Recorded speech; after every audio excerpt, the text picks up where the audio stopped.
already utility kit session. This is number 3 already. Are you? Yeah, Whoa. Okay. powering through. This is going too fast. Okay. Way too fast. Yeah, a little bit. Okay, so last time we worked on the garment, we worked on posing the avatar, we did all of that. And this is where I already mentioned to you before, I want to show you a few things. Because as it turns out, some things are not as obvious always as we want them to be, right? And so I made this file. It contains Alana exported from DAZ, and I made an Alana version in Character Creator because of the makeup, right? And because honestly, the skin tools are divine in Character Creator, and they kind of are not great in DazStudio.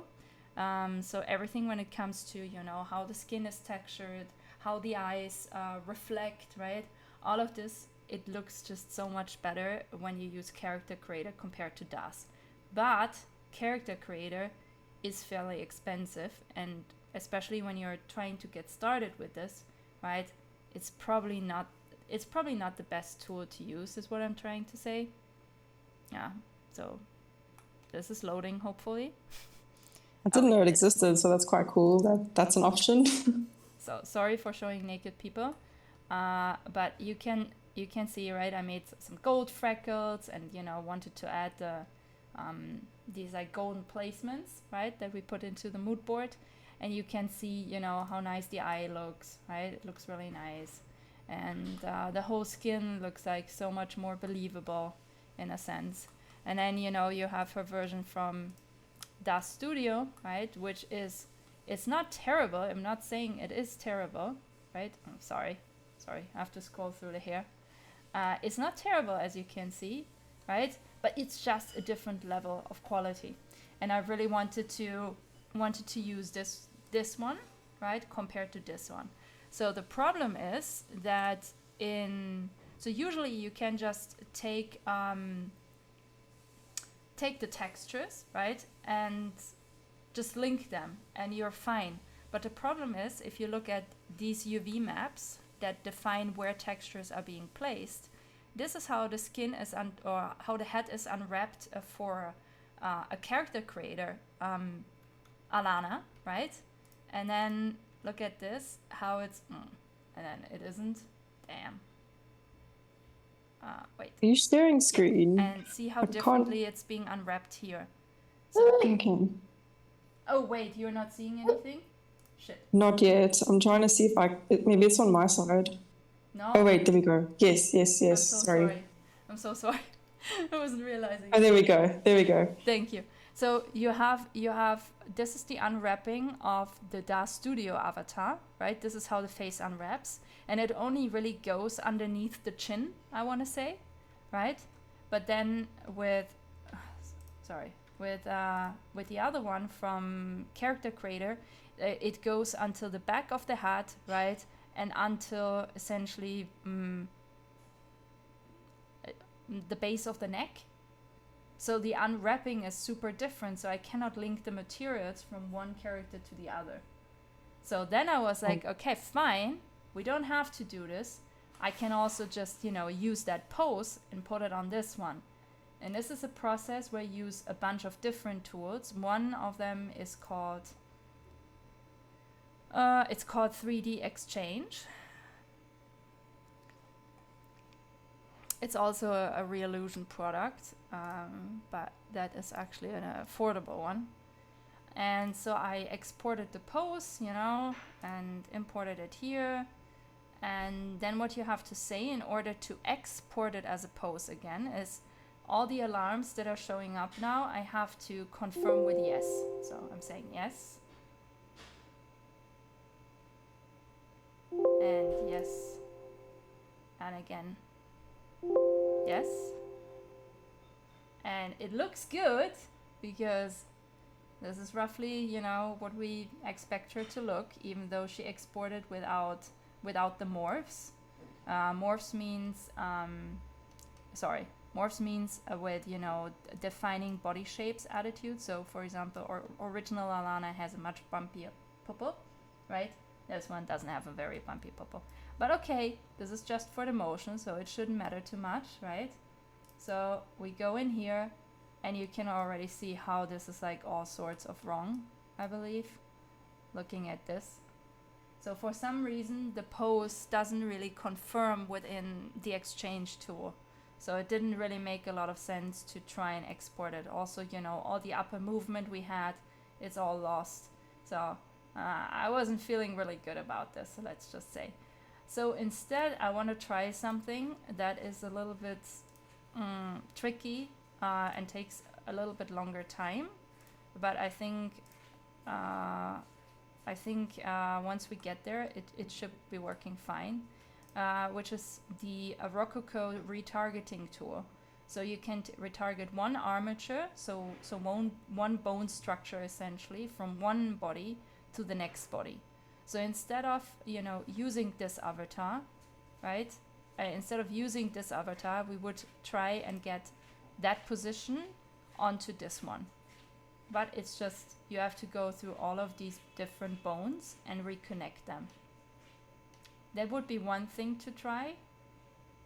The other thing, and this list is awfully long, I just realized, so maybe let's not do this. The other option is probably the most convenient one, even though it annoys me the most. It is using, and I've already started doing this, right? So it's not quite done, but I already started. So I essentially use the character creator Alana and put it over into iClone, which is again another software.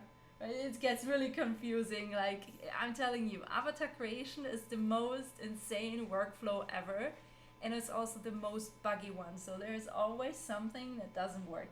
Just like from the get-go, pre-prepared to troubleshoot. Troubleshooting is like half your life in avatar creation, I think.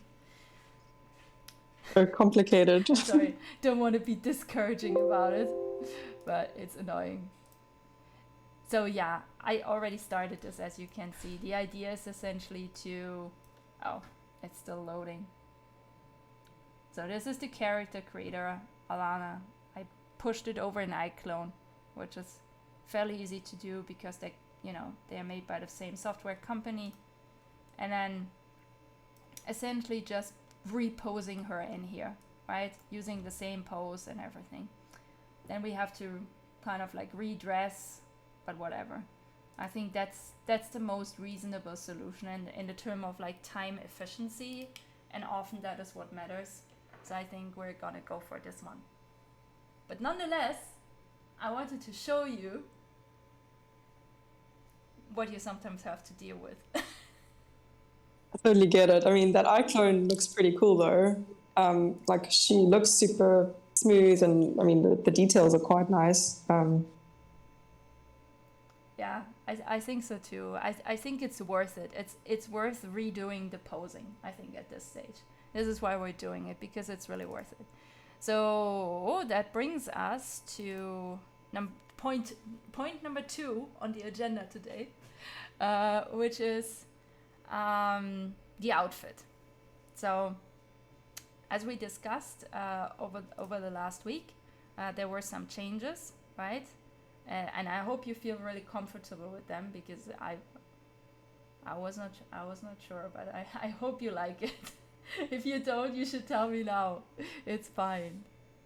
Oh no, I think I went back to watch your video and you made some nice edits. I think you changed the top part, and the wavy part on the bodice looks much better. Like, I like where that's going. Yeah, okay, good. Okay, that's good. Because, you had these like wavy lines on the knees. I was like, oh, this is quite a cool, unique shape, And shapes, like, I always find, but this is an attitude towards design, right? I always find if there are shapes that repeat, they come out stronger. If they don't repeat, they might get lost, right? So if you only had this on the knee, then, maybe no one really realizes they are there, right? And it felt a little bit sad, because that part was really intriguing. And obviously we had to sacrifice something for it. I'm sorry. We essentially sacrificed this cutout, because this cutout would have interfered with that second wavy line here. I tried to implement it, but it looked like it didn't belong anymore. This is why I eventually gave up, right? The other thing is, and that's the more, this is a question I have towards you. So there are two ways now for this here, right? We could try and make it work along those lines, which in all honesty is not looking too great, right? I tried and I was like, not sure about it. But it would be totally possible. So the way you would be doing this, just want to show you, right, in case you decide to do that, because that will be your homework essentially. So what I would do is I would essentially, I'm so sorry. Why do I always keep having this when we have our sessions? I would be essentially copy pasting this, right? So you keep this shape, right? And then I would go in and essentially get rid of everything that I don't need. And from there on, essentially build out my skirt shape, right? This is how I would approach this, because then you get like the exact fit. You can still take it if you want more ruffles up there, which I don't think you want, right? And you can, like, you know, start stretching it out a little bit, get like more ruffle width up there. But I guess it's not, honestly, it's probably not a thing. The other thing you would need to do is you would need to put this on layer 2, right? So everything is now on layer 0, meaning layer 2 would be essentially, you call it layer 1. And I think it would be nice to have this in the organza. So I think this is something we could do, right? Or the alternative to that could potentially look cooler, but I'm not sure, right? This is like a design decision you have to make. The other idea could be to have a cape. So instead of doing like, you know, a skirt, doing a cape. But honestly, the cape has the potential to look very kitschy. So the question is, you know, you want to go for kitsch? Then wow, this is a great solution, right? But it might be worth to actually still go for the skirt part, and, you know, just having to deal with a little bit of a hustle to make it work, I think. So, what are you thinking? I mean, I think, you know, I was a bit worried about this outfit looking a bit like Peter Pan or like superhero-y, and also like borderline like yoga mom outfit. So, like, I did try the cape originally. That was something I was trying, but it I don't know, it just wasn't looking right. So that's why I was trying to do something different, like having a whole wraparound skirt. I even had like the pieces of the skirt just on her hips. Like, it didn't go all the way around. So I'm happy to play around a little bit more with that. I did try the cape, but you're right, it was very like Marvel superhero, so I don't think we really want to go down that road. Okay, no, sounds like a good idea. Okay, let me just prepare this file in a way that is that seems fair to you. And let's just try and saw this on here, just so we have a slight understanding. Chip.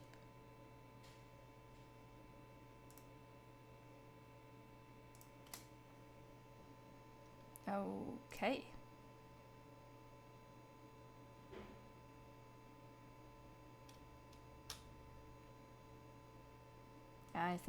I think I would really, we can probably really play with the volume on the skirt, I feel.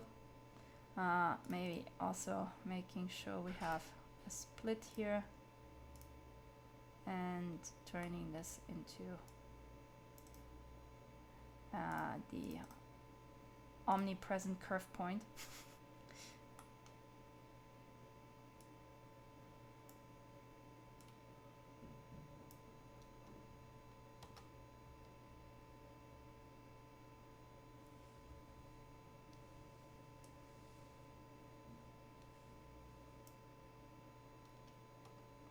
Yeah, I think that could work. You're right. Okay, Yeah, so I'm gonna it's send looking you good. this file. This is all yours. Okay. I'm excited. Yay. Awesome. Homework. Okay, wait. Let me actually send you this now, so I won't. Actually, you know what? Let me put it on the board. This is actually where I should probably put this. So garments. Let me put this on the board. Don't try this at home, kids. Only possible with a subscription to Milanote, or they're gonna kill you. Okay. Homework for Astroporcelain. Okay. This is funny. Okay, cool. Wrong section here. This is where it should go. I implemented this here just as a reference for you to remember, right? So now, you know, we know what we're gonna do, so I'm gonna put this in green. But I put it in here, so maybe it helps to remember. That makes sense. It's helpful. Thank you. And also I should remember what to do. What did we say we were going to do? Repose Alana in iClone. Okay, that's onto me. Cool. So, then topic feathers. I hope you still feel excited about this one. Yes, I do actually. Okay, so I've been actually, I put in our mood board also resources to that, because I had, okay, I'm showing you my original idea, okay? So the original idea for making feathers is the following one. And actually it turned out not too terrible, okay? So I'm also gonna run you now, we're like moving this a little bit forward. So this is Blender. This is the magic tool, the magic toolbox that can do everything for you, right? You have a few, so I keep this user interface as it is, right? This is still how it comes out of the factory. Blender allows for a high degree of customization, so you can essentially build and change everything in here. But for the sake of, you know, I'm usually dealing with a lot of newbies, so I keep this the same as when they get it from downloading it from the Blender website. So this is roughly what you should see when you get it. The only thing that's different, I have already deleted the base scene. So the base scene usually involves a cube, a lamp, and a camera. This is what I always like. I just saved the new startup file because after the millionth time of opening Blender, I just couldn't deal with the fact anymore to, you know, like delete this bunch of stuff. Okay, so on the left side, you have the so-called T panel. So you can switch it in and out with shortcut T. On the right side, you have the so-called N panel. You can switch this on and off with N. That's why it's called N panel. You have a general gizmo over here that even when you hide the N panel, never goes away. You have the zoom button. You have the move button. You have a camera button if there's a camera, and you can toggle between perspective and orthographic projection, right? So depending on what you're building, this can be super, super helpful. Then other most basic things to know is there is object mode. Okay, let's just insert what we anyway need. Oh, sorry. We need, so I'm pressing Shift A and inserting a cube. And you can also do this by saying add mesh cube. But my personal advice from my personal experience is if you want to get fast with this tool, you need to learn the shortcuts. It's like Illustrator, right? Like Illustrator is half the fun if you don't know the shortcuts. Illustrator only becomes fun when you know the shortcuts, because then you actually get like very productive in applying the tool. So there is actually out there already, because we're not the only people looking for that. There are great Blender shortcut guides, right? So this is my personal favorite one. I learned with this one, right? But it is all, I mean, most of the shortcuts, I think they're all still applicable, to be honest. But this is my personal favorite shortcuts. Guides. I'm gonna save this and put this on the board for you, because it feels like an exploration board, you know. But in fact, it's actually pretty well sorted. But you can look further, you know. It's like all kinds of people made boards about the shortcuts for Blender. So I don't know, just try the search term and find something that you like. There's also people who print out overlays and they put them on their keyboard. It helps them to memorize so much better. So I think it doesn't matter what I like, it matters what helps you to learn with best. Also, a methodology I used, and I'm using this until today, is I sometimes make post-its of stuff that I really have a hard time remembering. So these two shortcuts, I have a hard time remembering them in Blender. These are the only two, right? Everything else I know. But those two, they give me a hard time until today. So yeah, sometimes this helps too, to stick some post-its around your laptop or just, you know, the wall or whatever. Okay, this is your scene layout, right? So here is everything that you will put into this 3D scene will show up here, and you can select it from here. So this is how, you know, if nothing is selected, it's like this. If you select the cube, it gets orange. Under here is the properties editor. So everything that you can change about the cube's properties, you will find under here. But also everything you can change about the whole scene, you will find in here, and you can walk yourself through these, right? The most important one, I think, and the most requested one from beginners is always, how do I render? So very important ingredients for rendering, you need to add a camera. Without a camera, there is no rendering of nothing in the scene, right? So you want to render anything, you need a camera. That's important. There are two render engines. There's Cycles and then there's Eevee. Workbench, nobody ever uses, so don't even look at it. Eevee is doesn't cost you as much computing power because it doesn't calculate renders on a realistic physical basis, right? It renders in a sense of gameplay ready rendering, I want to say, right? So it doesn't calculate shadows correctly. It doesn't calculate even light really physically correctly, right? It does a job and it does a good job at a lot of things, but when you want to get realistic, which, you know, we usually want with fashion, you will have to stick to Cycles. Supported, usually good enough. GPU use when you have a graphics card, right? So if you have a gaming PC, GPU is valid. If you have a laptop that doesn't come with a specific graphics card, then you have to use CPU because that will be more powerful. Okay, that's the difference between those two. Then you go into sampling. I set this usually to, and I'm just running you through the values because eventually you will look back at this video and set up your values like this. So for viewport sampling, 64 is more than good enough, okay? Like if we're looking at this in viewport mode, we don't need to show this in like 1024 samples, right? It's good enough to do it in 64. Like 32 would be good enough, if you ask me.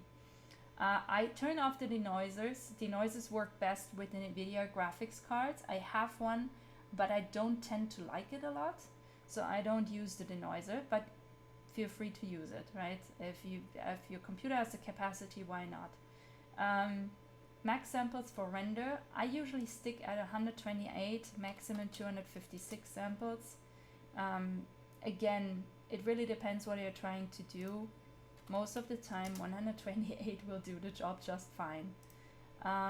Light paths I only play with if it's about transparency. So if I'm rendering thick glass or anything else that requires transparency, this is when I start playing around with the light paths usually. Otherwise, I don't tend to care a lot for it. Volumes doesn't concern us in the first instances. Film is interesting because it allows for a solid or a transparent background. So if you need to render something like, you know, like for example, for a texture, then you might want to use a transparent background, you know, because then you can decide if, you know, with embroidery, maybe you want to overlay or underlay something in Photoshop or stuff like this. So this is important. Performance, it depends on what you're using. So if you're using a GPU, a graphics card, right, then putting this up fairly high is a good idea. It will create a better computing efficiency. If you're using a CPU, which is, you know, everything being run is by the CPU, right, then you might want to keep this fairly low, because your computer also has to process all the rest of the things that you're doing on a computer at the same time, right, while the graphics card is a dedicated resource. And yeah, and this is what I get asked the most often, so that should cover it, I think. Thank you. Okay, so now let me show you an idea. Unless you have questions. Do you have a specific question, maybe? Not really. I've been playing around with Blender a little bit, and I've just figured out how to sort of mess around with the rendering. I didn't really know much about the Eevee and the cycle, so thank you for clearing that up. But yeah, I've been messing around a little bit otherwise with it. Oh, that's good. Okay, I'm also glad to hear that. So good, you started. Awesome. Okay, so the first thing we want to do with this cube is go out of render mode and go into, you know, preview viewport shading mode. This is what it's called. And we want to add a subdivision surface modifier. Usually the way you can do is you go under the blue wrench, right, and you go under add modifier and you say subdivision surface. But in our case, as we want to learn the shortcuts, I'm just going to teach you the shortcut, right? The shortcut is Control 2 for 2 levels of subdivisions. You will not remember it, but this is why it's important to use it, okay? The other thing we want to do is we want to go in front mode, and I'm going to download this cool image that you provided me with. It's a really good reference image, by the way. And we're just gonna, and this is only available, I believe, in the newer versions, but we can just drag and drop images into the Blender viewport directly. So we're just gonna do this, and here we are, right? And then we're gonna go into our little cubey that it has now become very round, make it shade smooth. So this just right click, shade smooth. Go into edit mode by pressing tab, and we're gonna add a few, actually no, we're not gonna add subdivisions yet. We're just gonna stretch this out and then mark everything and just like scale this. Ooh. Oh, this is what happened. I'm so sorry. Okay. So something like this, and just using the shortcut keys to do like all the scaling and stuff, right? And that's just like, oof.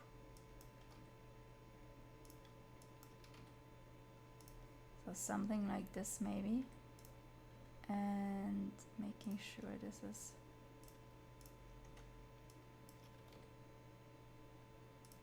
okay. Something like this, okay? So we have roughly the length. And now we're going to insert some loop cuts. So the shortcut for this is Control R. And then this is already the loop cut. And now we just scroll our mouse wheel to get more of them in. So I think that's fairly good. And so there are a few things we want to do. We obviously want to curve this feather, right? And now I'm actually tending towards, let's change the feather. I'm so sorry. Let's change the feather. Let's actually use this one. Okay. The reason for that is that because I already built this one, so we don't have to do double work here. And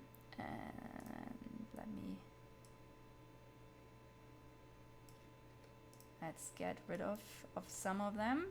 Okay.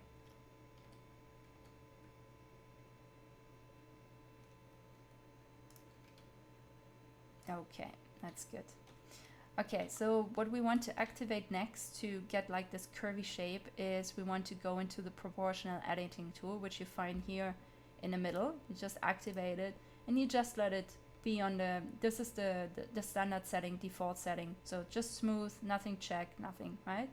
And then we're just selecting some of those vertices and just like gonna, you know, drag them essentially around to fit them. And also we can scale the influence with the mouse wheel, so tend to make a lot of use of that.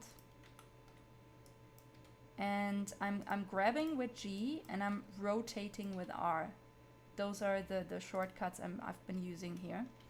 And so the next part is like looking at how thin this actually is, right? Because this is actually fairly skinny, those so let's just make sure that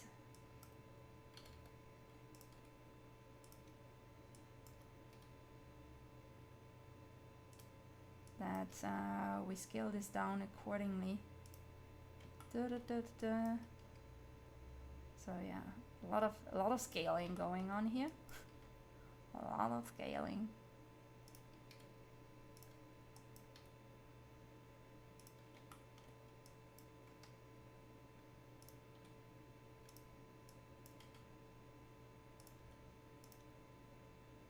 And maybe, just maybe, I think we should probably, I'm thinking.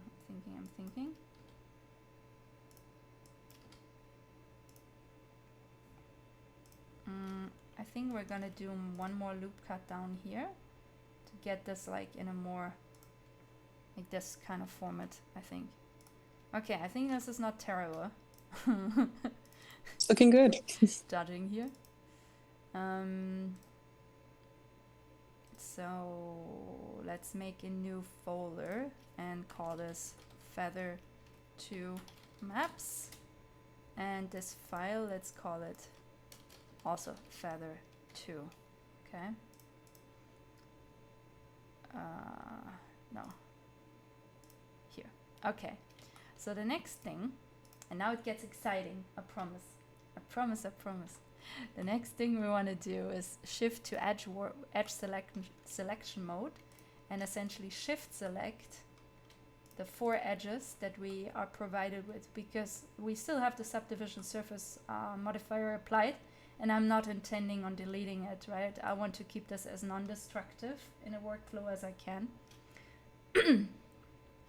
So we go into this little triangle over here in the properties editor and we say plus for the vertex group and we call it feather edges. Okay, and we're gonna say assign. So whenever I deselect this and I press select, those should be selected again, and they didn't.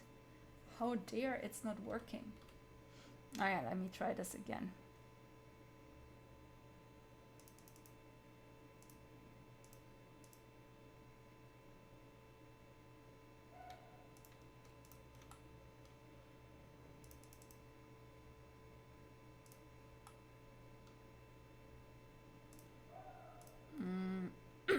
Alright.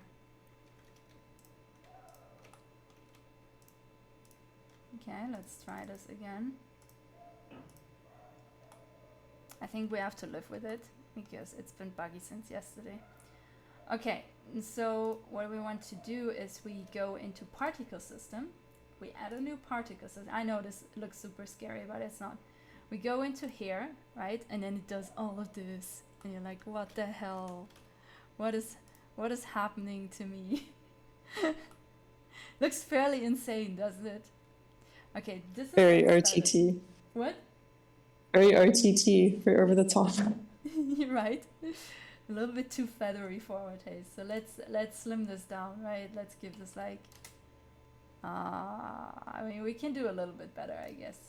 Let's go with 0.4. I think 0.4 is good, right? We don't need more. Then we want to go into the we want to scale this up to at least 10 segments. I think 15 would be even better. So this is kind of the subdivision of every feather strand, right? And then we go into children and say interpolated. And this is how we can actually see the feather, because otherwise it gets honestly very hard. So the next step is a fun one, because we're going to change from object mode to particle edit. We're going to set this to see all these little strands. Can you see this? I hope you can see this. And now we're essentially combing some hair. That's what we're going to do. Look at those. Look at us. Wow, that is so cool. Isn't this so meditative also? Like I was like, Very. right? So nice. So this can get sometimes super annoying, especially if you have stuff like this happening. But in the end, you are, and I'm just trying to hurry this a little bit up so you get to see the full process. But yeah, let's just try and comb them a little bit.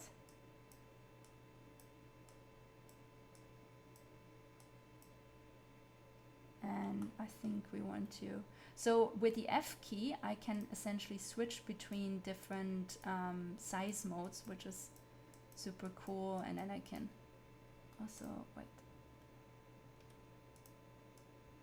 The strength we can change up here. So let's say I want to have like a full pull on this, right? I can use that.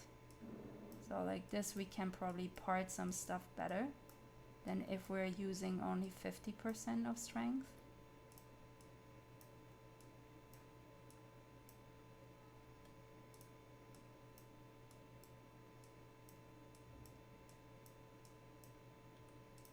So, but just so you're aware, this is only one way of doing this, right? I also found another way that is actually a pretty cool one.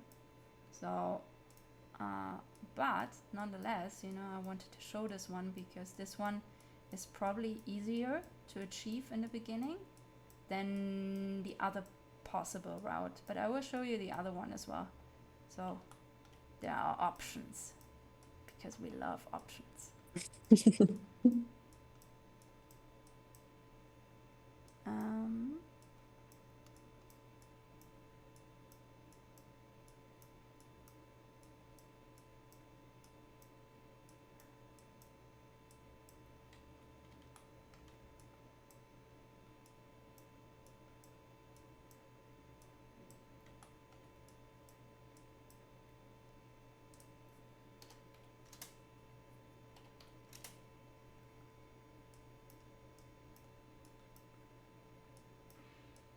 Okay, so one problem we will face pretty instantaneously is this one, right? So from the side, this looks rather horrific. So what I did yesterday when I tried this, I just gave it a cut. It seemed like the most, I don't know, intuitive way of solving this issue, I think. Yeah, that's very smart, but cool. So now looking at front again, and just fixing some of those hairs down here, and I think we can also cut a little bit of that. Yeah, it seemed like a good idea.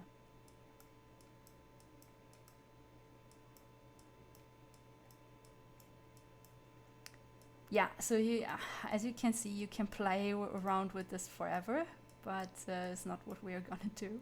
So we're gonna probably stop now. Maybe doing some cutting here and there. So let's just do some cutting here.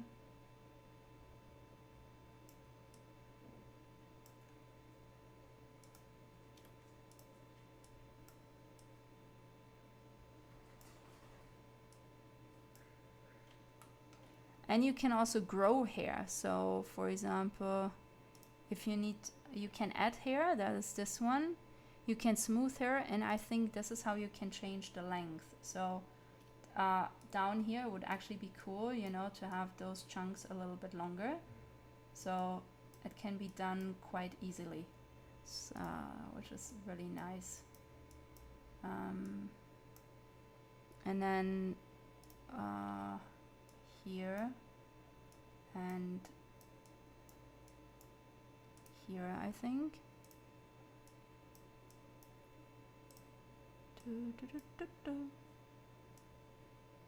Okay, and maybe doing this also.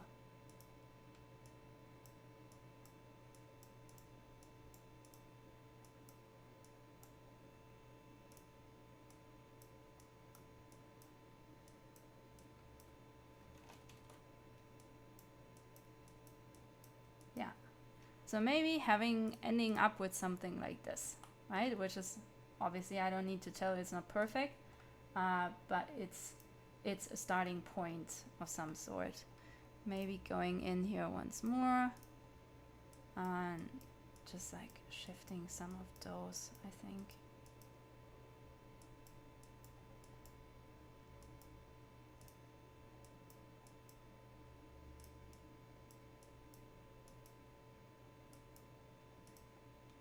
Yeah, I think it's not terrible, so let's just stick with it.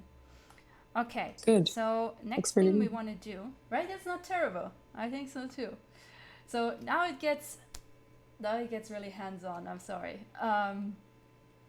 So I installed an add-on that I highly recommend to you if you want to use that workflow, because there's no other way to doing this, and it's a very useful tool, honestly, when it comes to textures. So it's called GrabDoc, and I'm gonna find this for you. GrabDoc, Blender add-on.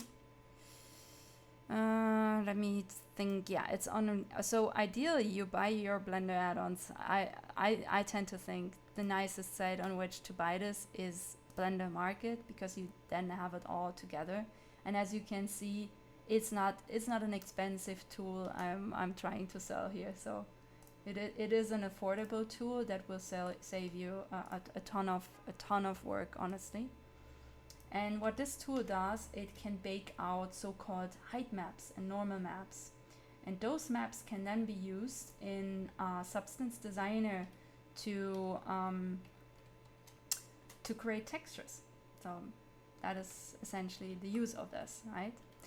So I'm repositioning essentially our little,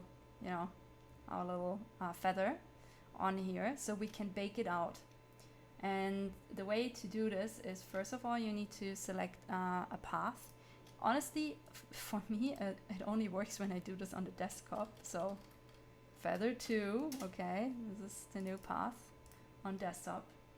I bake it out as 2048 by 2048 because this is a good standard to work with, I think. No I leave the compression, I leave the format, right? So the only maps that I'm really interested in is the normal map, and I tend to scale this up all the way. It's not the curvature map, it's the ambient occlusion map, which is this one. Scaling this up all the way. It's the height preview, and getting rid of the matte ID and also pushing this up. So clicking export maps, and now going onto desktop to show you what is happening here. So escritorio. So this is what's happening in the background. So it baked out the feather, I want to say ambient occlusion, this should be ambient occlusion. It baked out the height map, and it baked out the normal map, okay? And like I said, probably I should set this up to something like, I don't know, 20 segments, or maybe go in here again and really make sure this is like super smooth, right? But yeah, it takes too much time for our session time is the problem. But you can do much better. The second part we want to do is we want to actually duplicate this feather. So I'm just making a duplicate. And in the duplicate, I'm getting rid of the particle system. And then I'm just pushing. Actually, we don't need to push this up. I'm just gonna get rid of the other one. And now what we're gonna do is feather to here. I don't know the English word. This is why we're using the German word right now. I'm sorry. And again, I'm gonna do export maps, right? So now again, it bakes out just this height map, right? Just this normal map. So we can overlay it. So now comes the fantastic part, because obviously I've already done all of this. So I can show you today. And also because it means we don't have to set up everything during the session. So feathers molded, feather 1 maps, there's feather 2 maps, sorry, going here, going twice. Okay, so now I'm opening the Substance Designer file, because in there I've already set up all the different maps in a way where you can see how those maps become then utilized to create potentially a texture, right?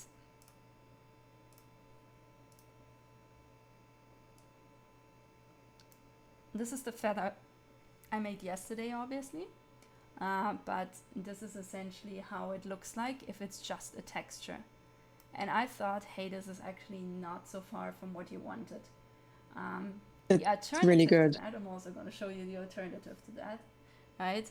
Is, and obviously we would need to take in like at least 3 different feathers, I think, that we should have, right?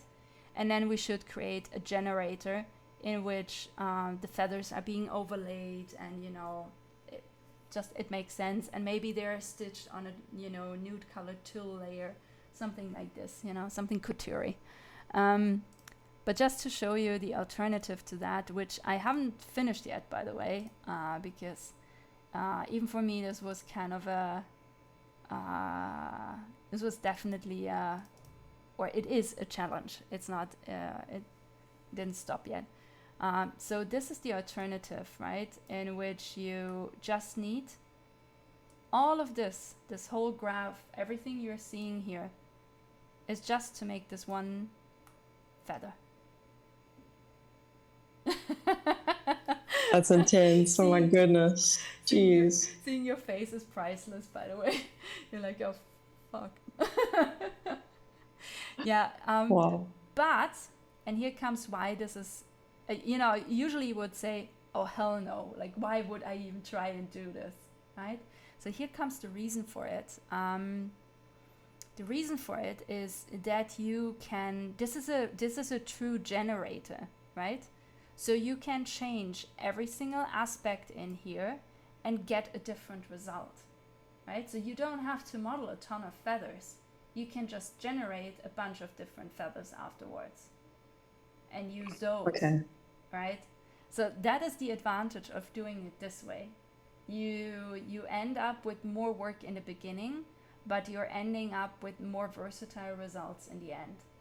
So there's a trade-off.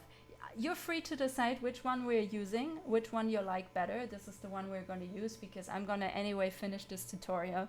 And now that I've started, they got me hooked into it. I also put the tutorial, if you ever want to do it, right, it is on here. So it's a course from making some, how do you say, some secret advertisement here. So it's a course from Level Up Digital. And usually when I want to learn stuff, I usually go on Level Up Digital. I've been doing a lot of courses here. And this one is from Romain Lemaire, who is like an absolutely stunning digital artist in texture creation. And I just bought the personal license to learn how to make this because it is very intriguing, the way he teaches on how to use Substance Designer. So, okay, advertisement segment ends. Stunning though, those are beautiful. So, your decision, what are we going to go with? We're going to go with this look, which would be the generator, or we're going to go with this look, which would then be the model feathers. What's the aesthetic? I think that's the question. And also the layout. Yeah. Again, yeah, I mean, I like that bralettes quite nice, but I don't know. Yeah, I don't know. Actually, they're both so nice. I like the fluffiness of the blender one. Like, you know what I mean? I don't know. It's like there's something about it that's just like soft. Yeah. I don't know. Okay. Okay. Good. Then I think we should go with these ones. Um, those here, they are easier to lay out, right? So we really have to think. So this pattern, while I really liked it, right? For a cape or a skirt or anything that is supposed to flow, it is really, really hard to make it aesthetically work well. So the question is, right, because those feathers, they will probably not look as nice and not as defined if we overlay them. So the question is, how do we design this embroidery essentially, right? Because it would be kind of an embroidery, I would think. So I suppose it would make sense to go with the fuller one, I guess, because I mean, I suppose those fluffy ones look nice because they're sort of individual. So I hear what you're saying about like the overlay. Yeah. I think it truly depends on what you aesthetically want to achieve. I think there is no wrong decision about this, right? It's just like imagining how this would look like. So if we were to overlay those, right, that looks very different as in if we overlay the fluffy feathers, right? It might look fake, is I think what I'm trying to say. The fluffy feathers, if we overlay them on top of each other, it might look a little bit fake. So obviously I want to avoid that happening, right? But then, you know. So, yeah. Yeah, no, you say. Sorry. Well, no. You can finish. No, sorry. No, you go.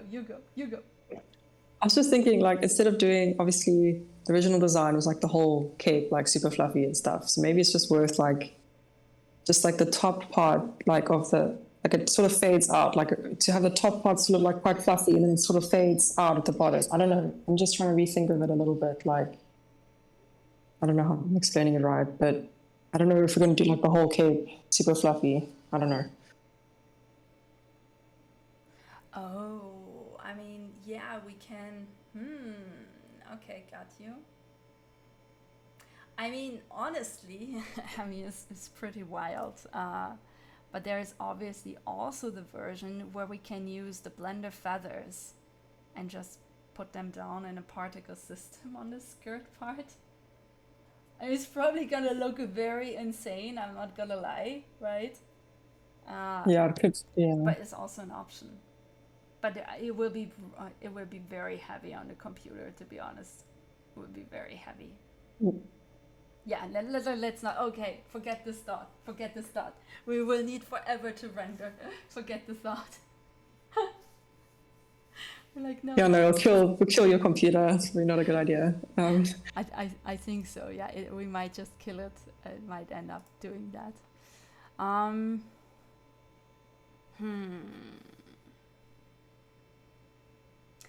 But I think you're not wrong. Maybe we can.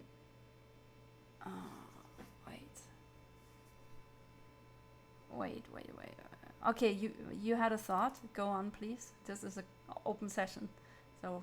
I know. I was just trying to think of how to like rework it because obviously, like now it's changed. Like it's blue now, where the gold is on this one. I'm just trying to think like a way to sort of work it. Like I don't know. I need actually just send you a reference. I wonder if I can quickly find you one. It's like super like not having it like all feathery. Or did you just want to have maybe on the cape like patches of it embroidered in certain places on the blue?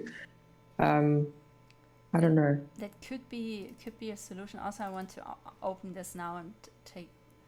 Or can we? Yeah, it's not very helpful because I saved it like this.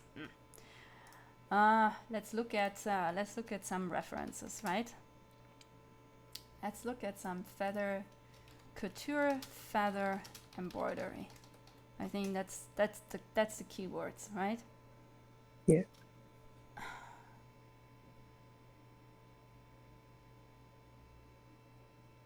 Oh, okay.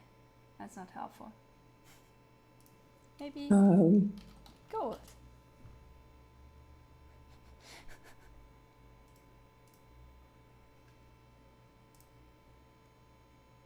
That's an interesting reference. That's nice. Wow. I mean, we could do that, and under that, instead of having just a plain gold, we could further the actual feathers. Yeah, see, that's nice. That's what I was talking, like having like it's sort of not like sort of collecting in an area like that is, and then having the other material come out because yeah, it's just it looks better. It's a bit of birdie vibes. Too birdie, no? A birdie. Also too Oh birdie. wow, but that's a bit like yeah, that's a bit. It's pretty. It's so pretty. I don't. She's yeah. I don't have that vision for Alana just yet. It's a bit too like ostrichy. Okay, so maybe I like that. Yeah. right? I'm putting that on the board. It seemed to speak to you. Okay.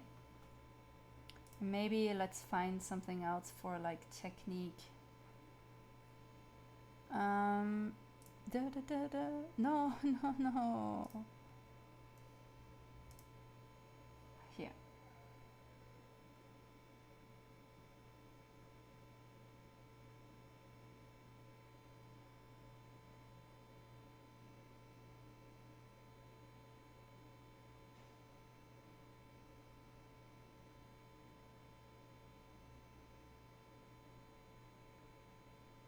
Yeah, I was looking at that one as well. Oops, couldn't find that page. Okay, never mind. So much about that. Yeah, okay, so we would try and have, let me open this file. Because we need to, I think we need to co-define this today.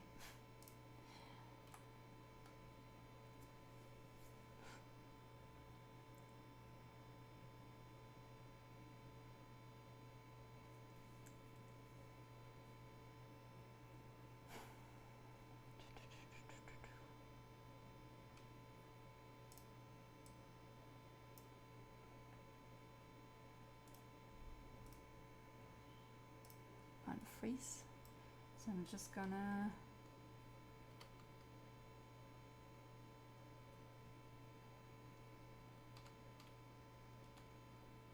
what's the shortcut for back view? That's the one. That is the one. Okay. Now let's take a screenshot.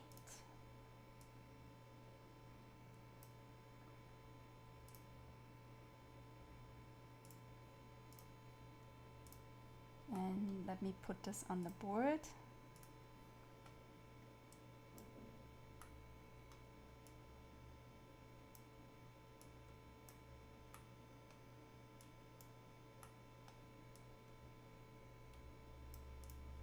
Okay, let's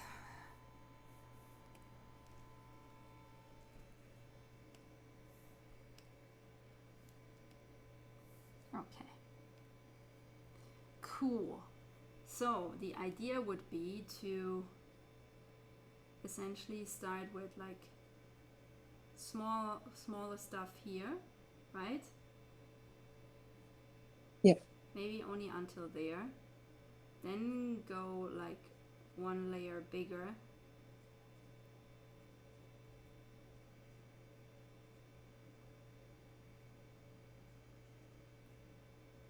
And then essentially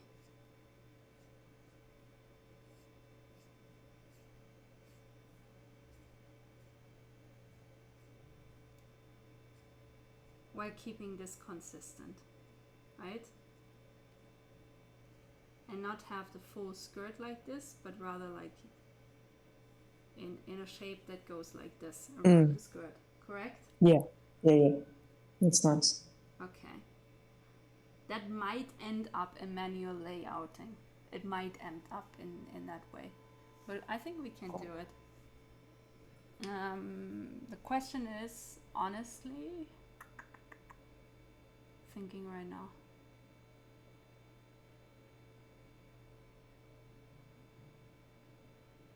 Would you still want to do it with feathers or with similar to this, like with embroidered patches that somehow remind you of feathers?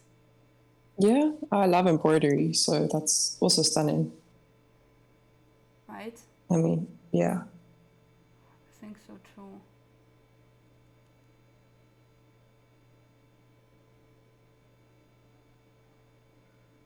it'll look nice too. I mean, Yeah, I'm thinking about what's the smartest solution for this, because you cannot really design it in a way where it will fit this specific layout, right? Because patterns are always made in a square format to be very precise, right? Same length, same height, right? And then you can lay out like this, like, you know, most tiniest area, a little bit bigger, a little bit bigger, maybe more big, right? And then like singular pieces which are like this, right? This is how you can lay out it when you're doing it in Substance Designer. So in our case, that's not really beneficial for this kind of layout. So we might have an easier time modeling, let's say, those three pieces, right, and arranging them by hand. It might end up being the smartest solution, even though it sounds really horrible to do. But I think it might be the better approach to this, I think. Yeah, and we would need 1, 2, I think 3. So that's 1, 2, 3, and 4. I think we need 4 different, so it's 4 different sizes. And to do this in a way where it looks nice, I think you need a set of 4 times 3. So meaning every one of those, 1, 2, 3, 4, needs 3 variations, right? This is how it will look most organically, most like intriguing, I hope. And yeah. And I think yeah, I think it's a good idea. Here, but we should probably color it like color nude, or like, you know, a gold shade that you like, right? I think this is where this should. Oh, and then there is end of writing. There's no more writing here. Cannot write that. Yeah. Okay. Good. We have a solid plan. I think. But sometimes it's really important to try out stuff in order to know what you want and what you don't want, right? Or what's working well, what's not working so well. Because in the end, there are always so many possible solutions, I think. Okay. So, we've come to a conclusion about the texture. I can close this. That's good.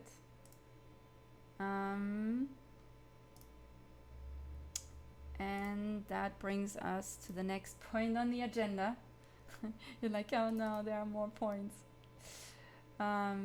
I haven't given you really an overview of a Substance Designer yet, but I think as we're not using it, I think we're good on that for now, right? Yeah. Yeah. I think you cannot digest one more user interface introduction at this point. Resources for textures that can be utilized free and paid. Yeah. So I wanted to, I already put you in the board, the community library, right, from Substance. Yes. So there is the official Substance library. There is the community Substance library, which I think, is this one? No, it's this one. Then there is Poly. I always say Polyhaven, but is it? Yeah, it's Polyhaven. Okay. So then there's Polyhaven. They offer, They offer really great HDRIs to use for lighting. So we will also take a look at this. They have a lot of cool textures that can be used, and they have some 3D models that are usually very well. They have a good topology. So the awesome part of this, like all of this is free, right? You can use all of these assets for free. So they are definitely always worth looking at. be it the textures. So they don't have a massive amount of fabric textures, which is often the reason why I'm not looking here, right? But they have some fabrics, and sometimes, you know, you're good with that. For example, book pattern, right? It's actually a really great resource, even if you just use the bump map and not the colors, right? They have a denim, they have some leathers, so there's something to work with, is what I'm trying to design. I have used this one quite often, to be honest, this one.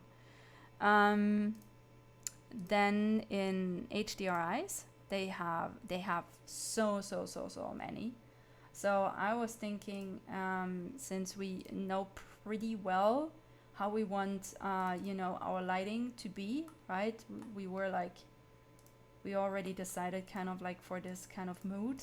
So I was thinking we could at least take a look and see if we can find something in here that makes a lot of sense to us. So, you know, I think I kind of like those with the clouds. They look nice. This one looks nice, even might be a little bit too less bright. But honestly, you know what? This is all up to you. Yay. Okay, cool. I'll take a look. Yeah, you should select this. You should pick this because it's half the fun. So you should be doing this. Okay. So I wanted to share that. Then there is obviously, because I'm such a huge Blender Guru fan, right? There's Polygon.com. They have also some free resources, but mostly you have to pay in points. But to be fairly honest, they have some of the best resources out there. They have a fully integrated Blender add-on, which is fairly easy to use. They have great documentation about it. So I'm not using it as often as I probably should, but it's definitely on my recommendation list very high up, because you only pay for what you need. So you don't have to pay a subscription, right? You can pay in points and only pay for what you actually do have a need for. It's a huge benefit in comparison to Substance Designer Asset Library. So I wanted to share that. Those are the three I wanted to share. Check. Designing and creating 3 textures, 2 basic ones, tulle, tricot, as well as the golden feather one probably sewn on new. Okay, we completely changed that concept. So I think this goes here, and we're gonna rename it into modeling embroidery assets, because this is what it has turned into, right? And we're gonna put it on an organza. I'm gonna find the organza. I think I made one a while ago, so we're just gonna use that. I did this for the feather texture utilizing. I showed you this, so now you know it exists. That's definitely worthwhile. And I don't know. I think we're good on our parts. So for your homework,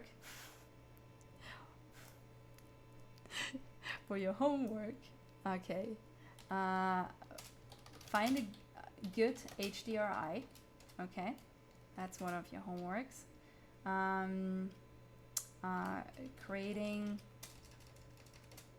Creating the organza skirt for the suit, right? I think something is there that I'm forgetting.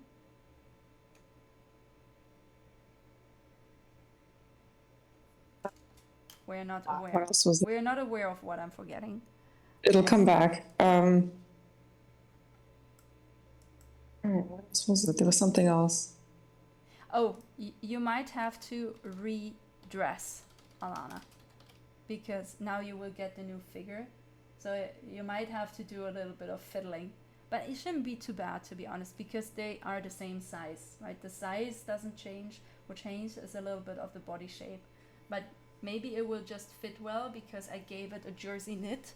So honestly, it should just wrap around fine, but just in case, maybe, right?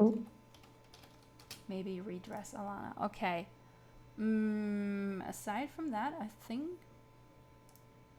think we're good. Do you have 15 minutes more? Are you good?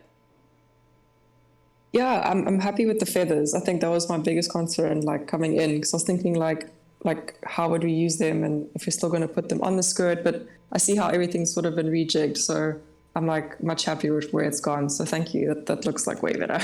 Ah, that is really good to hear. That's nice. Yeah, no, I'm also always concerned about, you know, finding like the right path in a sense, because there are always so many possible solutions in doing things 3D, right? Because you don't have the same you don't have the same restrictions as in the real world, right? In the real world, you would be, oh damn, you know, I don't have money to buy this kind of embroidery, right? Or oh, actually, you know, we don't have someone to embroider this with, or like all of these like real life restrictions you are not necessarily faced with in the digital world unless you are faced with a tough timeline. But since this is not on a tough timeline, right? We could be taking the time, you know, for you to learn certain tools. But then again, you want to make it, I think the most important part when you're doing digital fashion is to always try and fulfill the aesthetical vision. So finding solutions that match that most is, I think, what matters most. So in our case, like I said, yeah, I really love this, but then to make it work in a flow of a skirt or a drape is really hard, right? So maybe not the best solution, right? We saw this here. It was cutting off everywhere, and then it just doesn't give that the same impression anymore, which is kind of is a little bit sad, right, in a way. But I think this is a really good solution, and yeah, I think this is actually on my this is on my to-do list, I guess. That's probably what I should do, modeling those assets that we need to attach, I think. Okay, let me put homework for Stella now.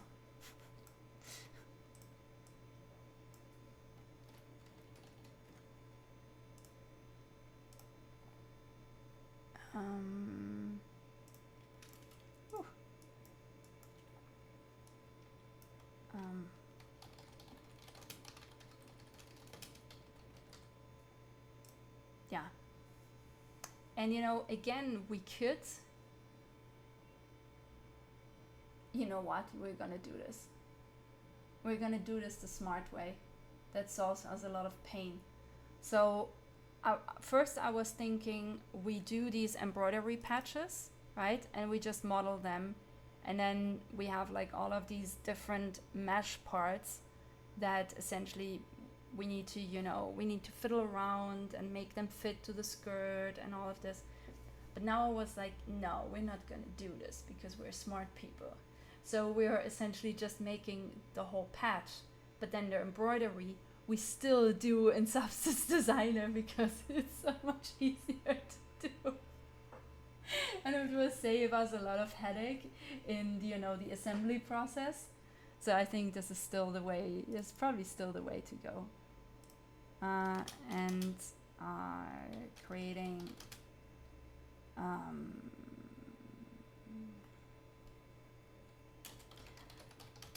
I'm showing you in a second why that is, okay? So for Altarage we did last year, I want to say a pants. A pants? Was it a pants? I think it was a pants. Let me show you this example. I think it really helps to understand why sometimes the mergence of both is maybe the best solution.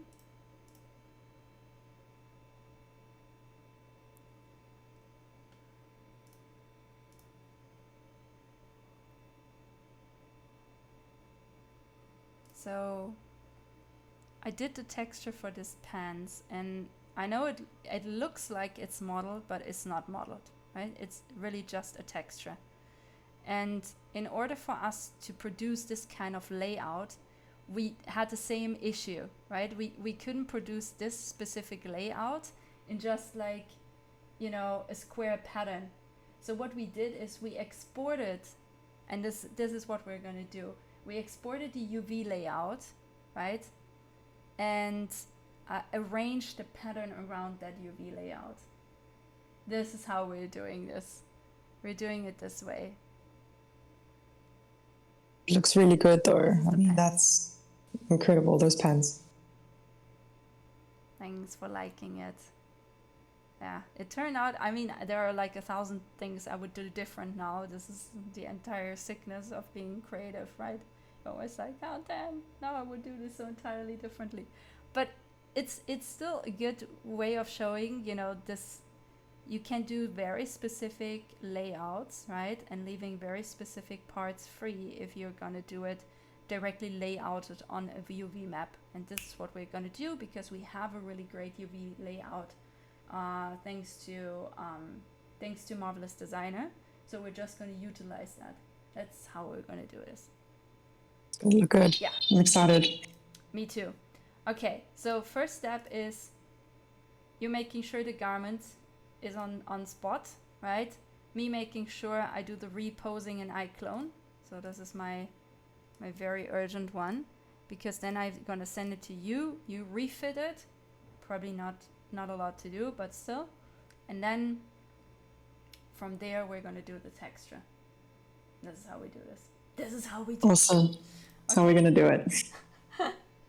Sounds good. So it's good to me. Do we have anything else? Yeah, we have something else. Sorry. There is something more.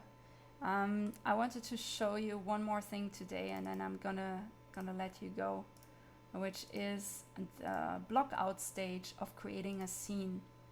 So let me quickly save this. File open, not open, file new, general. Okay, so we want to create a specific scene, right? Meaning we need to make sure that first of all we have a reference in the scene. So I'm just gonna quickly import the one that we already had in the other file, but whatever. Because we always need that, so we have a good reference into the size of everything else. And then the other thing we're gonna put into creating the scene is putting in our reference images, right? So I'm just gonna put this in here, and I think this was already something. Go post one.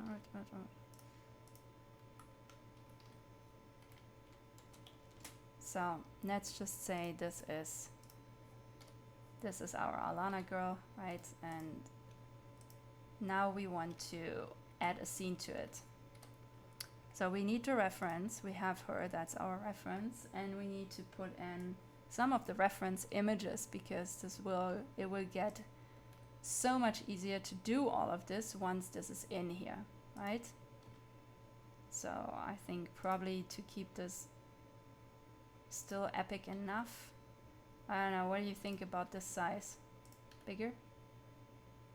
Maybe a little bit bigger.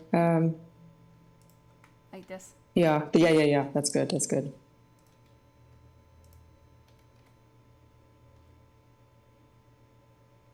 Okay. Okay, we can define that part later. Then we need the other reference image. Where is it? We need this one.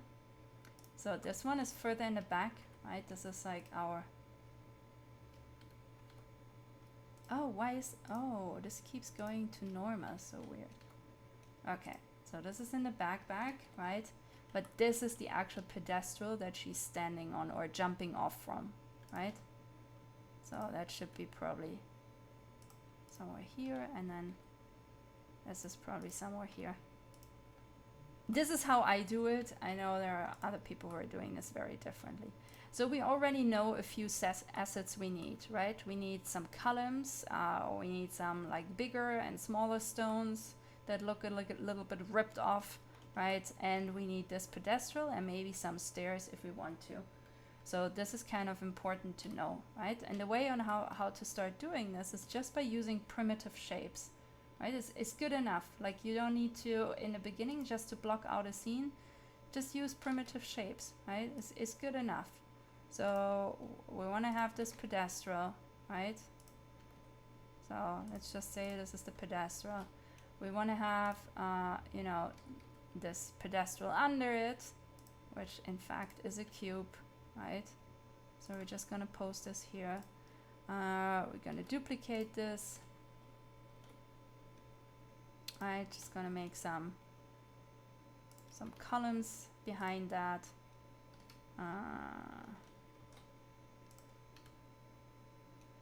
It's not about being pretty, right? It's about finding what you actually want to do. So just gonna do this, do this.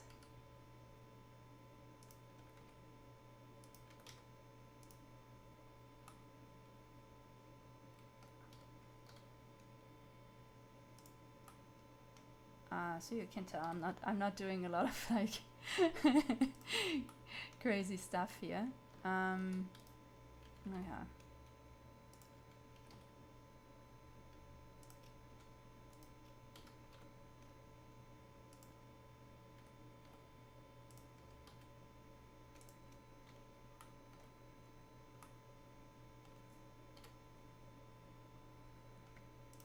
I'm gonna add an array to this.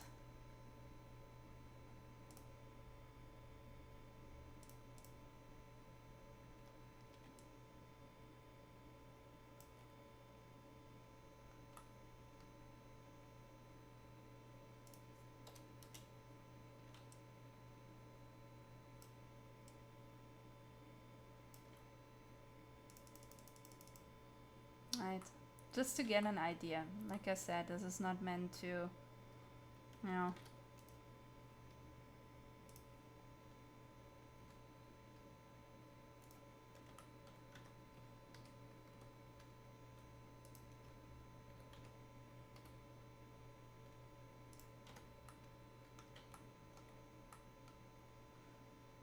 and once you have like a rough idea, right, and you need to define your field of vision, this is when you need the camera. This is ideally you put the camera first, but I always forget. So yeah, and I think we probably want a hero shot, right? Something like this, I would assume. Yeah, sorry, I'm that's just nice. assuming. You will interrupt, right? What are you saying? No, it's nice, like you said, down from an angle, you know, a bit lower. So that's good. Right. I figured you were trying to go for this. So.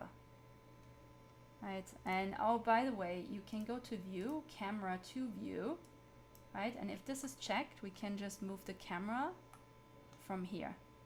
And another helpful tool with the camera is you can go to the camera once it's selected and say viewport display. You can say passepartout, so really only focusing on this area, which is super neat.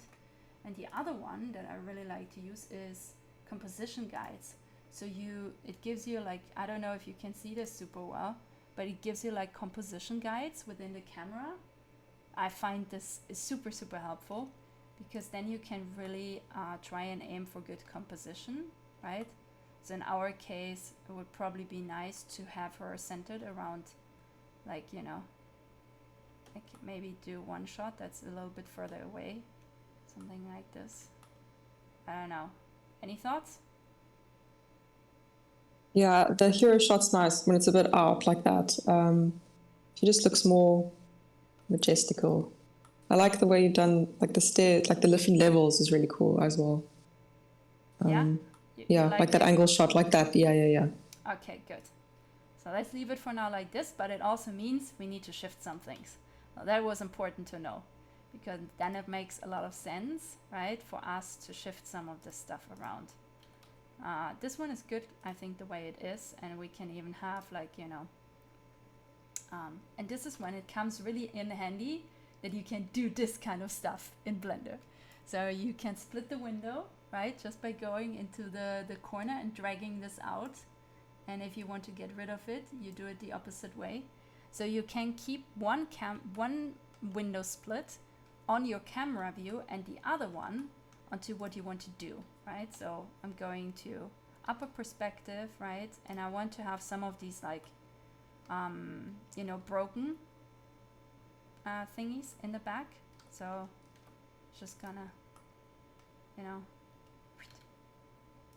oh, sorry, that was weird.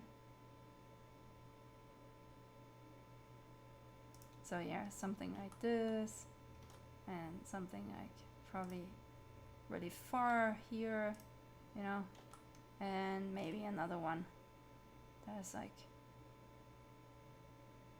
somewhere here, maybe, I don't know, right?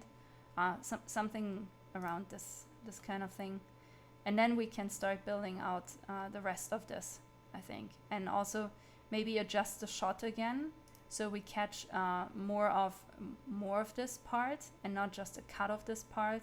I also think eventually we will be moving or rotating, I should say, all of these things, right? We might just, maybe not this, maybe just this. We might just be rotating this here, could be, but that's to be seen. Just wanted to make sure I include this in today's session, because next session this environment will be built already. So I needed to show you the way on how to approach it. Awesome, thank you. And it's a good idea to bring the pictures in the back like that. I never thought to do that. So that's helpful. Yeah, good. Okay, I like that stuff is helpful. That's good. Okay. And the next portion of this, which is, don't worry, I'm not going to do this now, is essentially modeling the assets one by one, right? And then distributing the finished assets essentially into the scene. Yeah, that's the next one. But we're not doing this today, so we're all good. Time goes so quickly. So now, yeah. So we can talk some more. But yeah, this was session number 3 with Astroporcelain. Bye.